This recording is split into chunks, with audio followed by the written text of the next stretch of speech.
Well, we're going to kick off the news today with following a little bit of discussion in the team. One of the things our audience is saying to us constantly is what is happening. And perhaps one of the big things to say to our audience today is that it is certain that we are no longer in what was the normal historical political environment. We are seeing something very, very different. It's unfolding very quickly, and understanding that new environment is key to understanding all of the troubles happening in UK and indeed in other Western countries and the USA. So let's just kick off with where there's always money, and that's for war. And just want to remind people that Keir Starmer, of course, is happy that we're still giving money away for Ukraine. $3 billion a year has been committed until 2030-31. So if we're worried about winter fuel payments, no problem with money for Ukraine, but people in difficult circumstances, elderly people in UK can whistle Dixie as far as our new Prime Minister is concerned. But when we go looking at Ukraine, of course, I pay attention to the propaganda ministry. This is X for the UK Ministry of Defence. I'm actually not going to comment on what they're saying about the war in Ukraine at the moment, except as a general summary, the Kursk pocket is now clearly under control by the Russians and is ultimately a killing field for the Ukrainians. Meanwhile, the Russian advances continue on the battlefield, unreported largely by the BBC and Western media. But one thing that I did pick up on when I was looking at that X page, if we can just pop that one back on the screen, was this recommendation here that I might like to be looking at Anton Gerashchenko. And I was intrigued by this particular gentleman. I went to have a look, and here is his X account. It says Ukrainian patriot, advisor to Internal Affairs Minister, 2021-2023. Institute of the Future founder, support volunteer translators. Now, I was interested with the Institute of the Future because I was well aware, sorry, we'll just highlight that little bit. There it is there on the screen. I was already aware of Institute for the Future, but this is just a little bit more from the Kiev Post on Anton himself. Pretty aggressive stuff. Putin's death will end the war, but I was fascinated as to how he could be the founder of Institute of the Future. It seemed remarkably close to this organisation, Institute for the Future, which is an offshoot of the RAND Corporation. What it says about itself is that it's bringing people together to learn the tools of foresight in order to make the future today. And then it talks about everything from community leaders, strategic leaders in large organizations. And of course, it's also going through political tool sets in order to achieve transformative possibilities. Now, the interesting thing about this organization is you can say to yourself, what is it doing? Is it forecasting the future, or is it helping to create the future? Let's have a listen to this lady, one of the key psychologists. Thank you so much. Thank you, Vyacheslav. And thank you for inviting me. I'm honored to speak with you. As Vyacheslav said, the Institute for the Future has been around since 1968, so we're actually 55 years old. And I've been at the Institute for 25 years, so a lot of my professional life I spent learning techniques for thinking about the future. So what I want to do today is not so much tell you what the world is going to look like or what trends are out there, but mostly about how do you think as a futurist? What are some of the tools? What are some of the methodologies that we have learned in the last 55 years? And it's particularly, I think, appropriate. We see a lot of interest in futures thinking and the futures work right now, because it seems like every day today, almost, we wake up and something unthinkable is happening or has happened.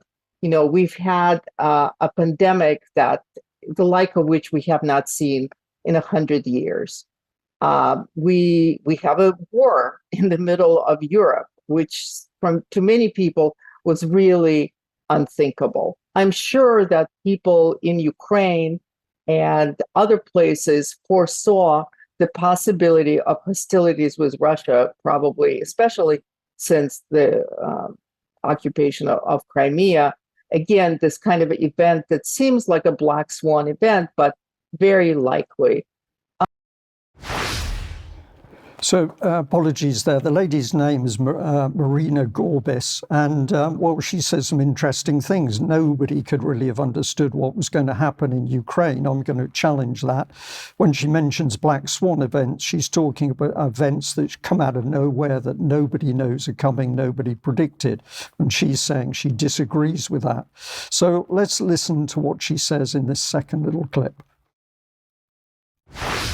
We have a candidate for president in the United States right now who has almost 80 indictments against him and who spends a lot of time in court, as you probably are seeing, which also seems to be unthinkable. And some people, if you read Nassim Taleb and his book, he calls it black swan events. So black swan events, in his interpretation, are these unthinkable, unforeseen events that have huge consequences. And I kind of don't see these as black swan events. I'm not a big believer in those because in many ways, you could not predict, you could not see the exact timing or the exact form that these events would take, but you could certainly see things moving in that direction. You could see that these things are very likely, and you could probably see them decades ago. They're events that are decades in the making. So in 2008, the Institute actually published a scenario of a large-scale respiratory pandemic called ARDS, acute respiratory distress syndrome. And it wasn't that, and we really looked at what is the reactions of people, how will people cope, what strategy will they use, what will be the impact, who will be mostly impacted. And we saw a lot of these possibilities that we saw in real life almost a decade later. And it isn't that we were so prescient, right? It wasn't that we had some crystal ball or we were so great about predictions that we saw this, but actually, if you talk to experts and if you look at the data, it was kind of inevitable. If you talk to epidemiologists and if you talk to development people and economists, we could see that people are increasingly moving into areas where they're intersecting and interacting with wildlife. And transmission of these kind of various viruses and diseases is more and more likely. So actually, you could really foresee that the possibility of a major pandemic is much more likely. We just didn't know exactly when or how or where it's going to originate, but that possibility. So I don't think of it as a black swan event. So seems to me pretty confused lady. They're a good organization. They're looking into the future, but they can't really predict it. But a lot of people are predicting it, and they managed to predict a major pandemic event. But the war in Ukraine was, well, we just don't know where it came from.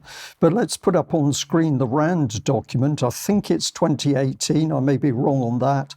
But what is it about? Overextending and unbalancing Russia. This whole scenario from the RAND Corporation is about attacking Russia and putting Russia in a stressed position. So is it any wonder that the war took place?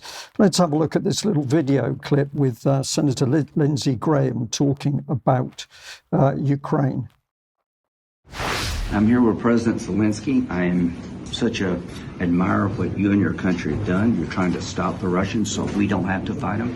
They don't want any American troops. They just need the weapons to free their country of a terrible invasion. They're sitting on $1 trillion worth of minerals that could be good to our economy.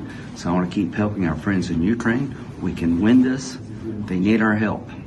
Yes, we need, and we have already.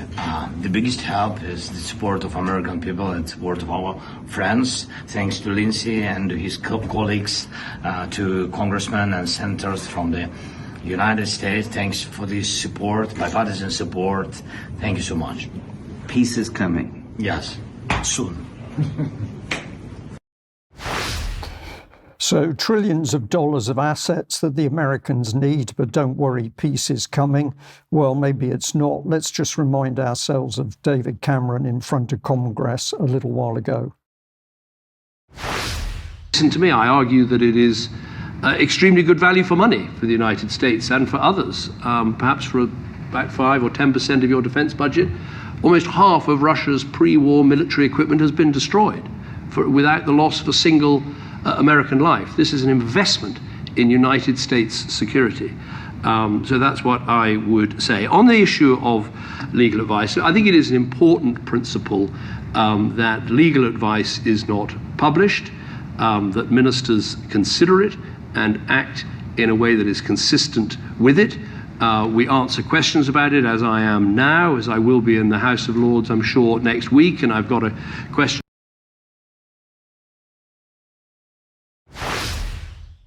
Yep, so there we are in the House saying good value. The war is good value for money because your troops are not being hurt. Meanwhile, the Ukrainians are dying to the last man. So if that's the case with Cameron, where's Starmer? Well, I'm just going to remind our audience today that in the background, one individual is digging very deeply into matters of child abuse to find that the Home Office is labelling them as vexatious because the Home Office doesn't want to release information about what went wrong in some of the child abuse cases and the grooming gangs. And the particular individual sent me this letter which he's obtained. It's Tony Lloyd, the Police and Crime Commissioner, talking about Cyril Smith, but asking why, despite 80 pages of information on file by the police, Keir Starmer took no action. So can we trust him? My view is we can't. Will the wars continue? Yes, because these other agencies are fomenting them.